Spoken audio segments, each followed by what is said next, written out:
Hello, everybody, and welcome back to the second shelf on this hot, hot, hot Sunday here in Europe. We're having another heat wave in Germany, and we will be hitting the 40 degrees Celsius next week. So, whew, I don't do very well with weather. I mean, neither cold nor really hot. But anyway, this is quite a different video from the videos I filmed so far.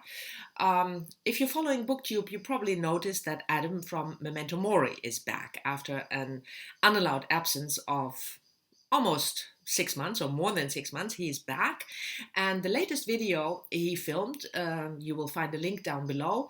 He started a new series, and he calls that series object-oriented, talking about books as objects. And his first video in that series, which sort of made me do this video because he encouraged us, the ones who have a BookTube channel, to make our own response or take on his video. He's talking about bookshelves. So how do we store our books? How do we organize our bookshelves? How do we get rid of books? Stuff like that. And I really liked his video, of course, but also the idea. So this is not a bookshelf tour. I will never, probably ever film a bookshelf tour. But it's more a general overview over how I store my books and how I organize my bookshelves. So in general, as you can see behind me, I store my books on bookshelves. I have the immense luxury of living alone in a 4-room apartment. So I have 2 main rooms where I store my books. The first one is what I call the book room. You see a picture up here, where I store fiction, memoirs, biographies, but mainly the main gist is fiction. I will get into the details in a minute, but that's what is in the book room. And the other room is the room I'm sitting in now, which is, I think, what you call a study. It's my work room where I work, where I write or do other things that are work related, and that's the other room that I store books. I have some books in the living room, mainly big art books, but there's still space, thankfully, to have additional bookcases because, as most book lovers, you always need more space. Then on to the organization of the bookshelves. I keep my books separated or divided into genres. So I keep literary fiction together, sci-fi together, crime together, and nonfiction is mainly stored here in this room, so not in the book room. And because I read in 3 languages, German, English, and Dutch, I have also separated the books language-wise. So the first bookcase that I show you here is the bookcase Literary Fiction in English. That means written in English or translated. I acquired a book translated into English. Although I have to say most books that I read translated for some reason are ebooks. So there are not that many non-English originals in that bookcase. Within the bookcase, I organize it very traditionally by author alphabet. There you go. The second bookcase, the red one I'll show you here, is my German books. The first 3 rows are German authors, and the next 2 rows are books I acquired in German but translated. So fiction that I acquired. You can see from the books they look old, and most of them are old because I read a lot of fiction in German in German language translation when I was younger. And the small red one is my Dutch fiction, and here I keep Dutch original fiction but also translated fiction, so from other languages into Dutch. So those are the general rules for fiction. And of course, like with all the rules, there are plenty of exceptions. For instance, I keep the Man Booker prize-winning books that I have separate. Don't ask me why, I just do it. I keep them on top of the literary fiction English shelf, separate. I also keep classics separate. I have a little, 1 meter high revolving bookcase that stands next to the chair. And in that I keep classics, read and unread classics, just, the main classics from the canon. So Jane Austen, Dickens, the big Don Quixote, all these kind of books I keep separate. Don't ask me again, don't ask me why, I just do it, I like it. The other thing I keep separate is the books that I haven't read yet. I have a steel shelf where I keep the books that I haven't read yet. Fiction, poetry, nonfiction, doesn't matter. It's only separated by language. So the top is German, books in German, and the other shelves are books in English. And on the floor, beneath the TBR bookshelf and next to various bookcases, I keep books that I have not finished. I have a bookmark in the book, so the page until which I read, and then I'll put them on the floor. And at one point in my life, I will think about what to do with them. But for now, I'll just keep them on the floor. So there you go. A lot of rules with a lot of exceptions. That's how I organize my fiction books. And talking about fiction, I already said that, I think, but I keep genre fiction separated. So I have a separate little bookcase for sci-fi and a separate little bookcase for crime, and also a rather tiny, shame on me, bookcase for poetry. So on to the books in the study here, where it's mainly nonfiction. You can see behind me the big bookcase that you always see when I film my videos. That's the main bookcase with nonfiction. Here is a whole bookcase with philosophy, and I don't know whether you can see that. One shelf here, that's Foucault, so I keep it with author alphabet, and the top here is Hannah Arendt.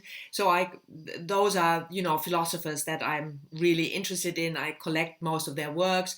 On the other side, I should have said it's organized by topic. So philosophy on this side, and then you have science, for instance, here, and physics.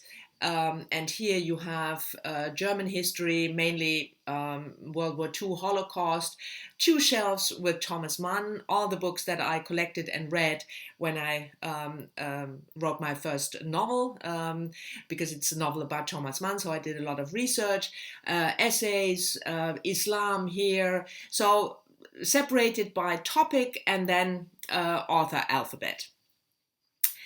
I also, in this room, because I work here, I keep a separate bookcase, which I will show you here, organized books that I collected for possible writing projects.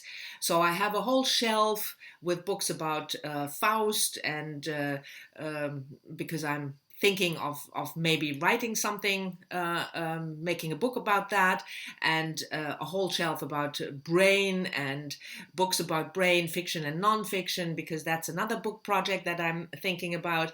And you see on the top are, notes and folders where I keep other information that might come in useful at one point when I decide to write a book about a certain topic. Another topic that Adam touched upon is the unread bookshelf. I showed you here my TBR shelf, the unread books, and I have only one rule for acquiring new books. I have to read at least as many books a year as I acquire, and I count physical and non-physical books. So if I acquire X amount of books a year, and I keep track on that, of course, then I have to read at least as many books as I acquire. That's my only rule. For the rest, I don't have a limitation. I don't want to get my TBR down to 0. Nothing like that. Just, in order to feel that I sort of keep up with the books that I buy, I have to read as many as I buy each year. There are books on this TBR shelf that have been there for years. I know why I bought them. I'm still interested in them, so I don't have any problem keeping them there for another 10 years if necessary. Oh, and if you're interested in numbers, I I have never counted the books that I have, but I just roughly looked at it before filming this video, and it's about, I think, between 1,800 and 2,000 books that I have in this apartment. And as for the unread books, it's roughly around 100. And it's always on that little shelf, and it's always around 100. And the last topic that Adam talked about is the question whether you get rid of books, and if you do, how you do it.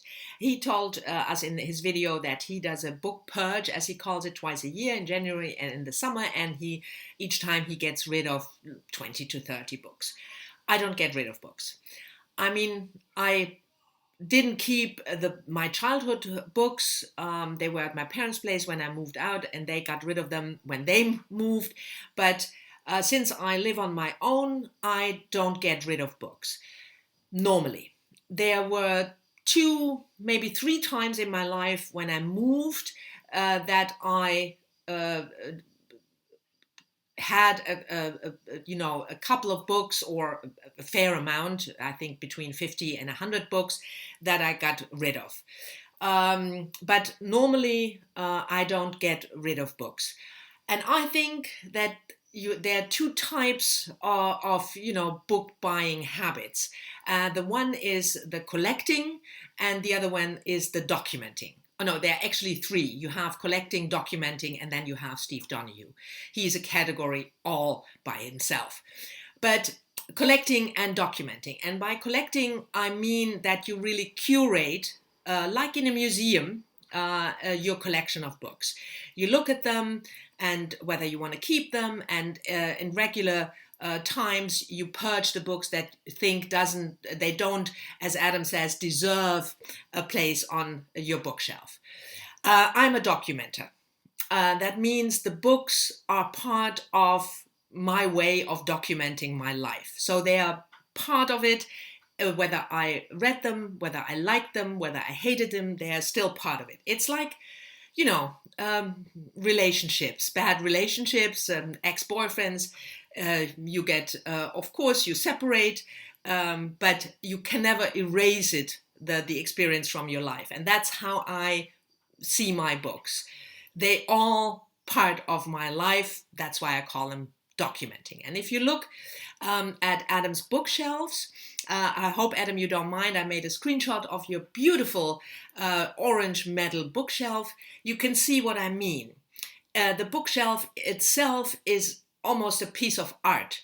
The way the books are placed there with objects in between, it's a collection, it's curated. If you look at my bookshelves, they're just practical. I mean, I want to have a certain color. In this room, I wanted to have black. In the other room, I wanted to have a different color. But for the rest, they just need to be practical. Shelves, they have to fit in the room, and then I store the books in them. So my way is not a curated bookshelf, but all the books that I buy are part of my life, and that's why I keep them. So this was my not a bookshelf tour, bookshelf talk. Thank you very much for watching. I hope you've enjoyed it. If you have questions still about how I keep books or about my bookshelves, let me know down in the comment, or tell me how you keep your books and how you organize your books, whether you get rid of books. And if you have a BookTube channel, please make a video about your bookshelves and how you organize your books. I would love to see all of us do a similar video in a series that Adam started. Anyway, again, thank you very much for watching, and I'll see you all soon in the next one. Bye-bye.